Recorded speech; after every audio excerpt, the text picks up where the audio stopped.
Yeah, but the idea of being chicken is okay, right? Because you don't want to get stung. So you do the research and you get somebody that does know that stuff, and then see if it's something that's going to work for you. Because if you're going to be bombarded by bees, you probably don't want that, right? You're probably okay going to the corner store and buying some all natural, Some local honey. organic, Yeah. yeah, local honey. That But might be how a better cool would solution. that be to just like, we eat eggs and avocado almost every morning between us.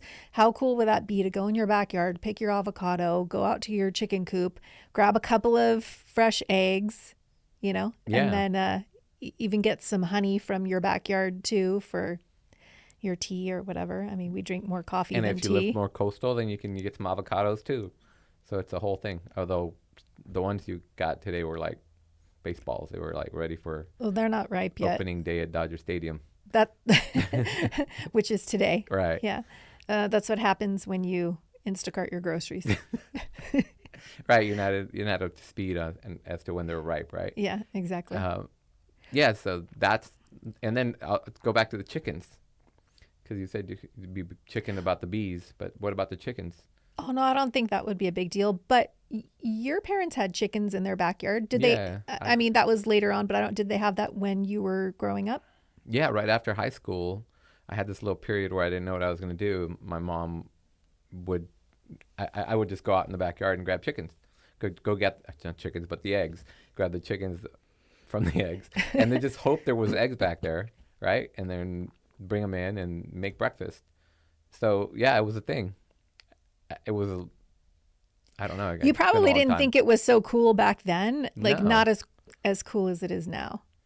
Well, this is why we're talking about the whole homesteading thing, is because it is it's got a cool factor to it, right? And um, yeah, it's pretty cool to have chickens now. Back then, it wasn't. It was more you were I don't know. When you're younger, you have these like preconceived notions which are kind of goofy. Yeah, I get it. Another thing I've been seeing all over social media, with these families that are homesteaders, they they're like setting up these cute little farm stands at the edge of their property, and people who drive by, they're selling them jam or cookies or things that they're making that they get off of their land. Like some of them have like a fruit stand.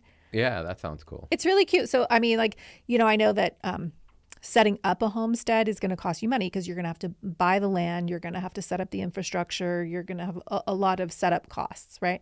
So these are ways that they are making money off of their land, um, to replenish their resources.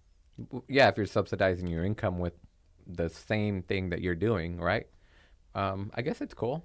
Yeah, I mean, if you go way back, like when people lived on land and that they didn't have the option, like you couldn't just go to work because there wasn't a work nearby. Like you lived in the middle of nowhere. So, but like, say your neighbor had same idea, and he had cows and you had goats, You would barter. you would barter. So, like, same idea, but obviously in a different concept because now you've got people, probably families driving by, and they're like, hey, their honey stand or, I mean, a egg stand or whatever you would be able to supply in large enough to where you would have enough for your family and still have enough to put a stand for, which sounds kind of cool. I think it's cool. I mean, if you think about it, it's back what they did in the olden days.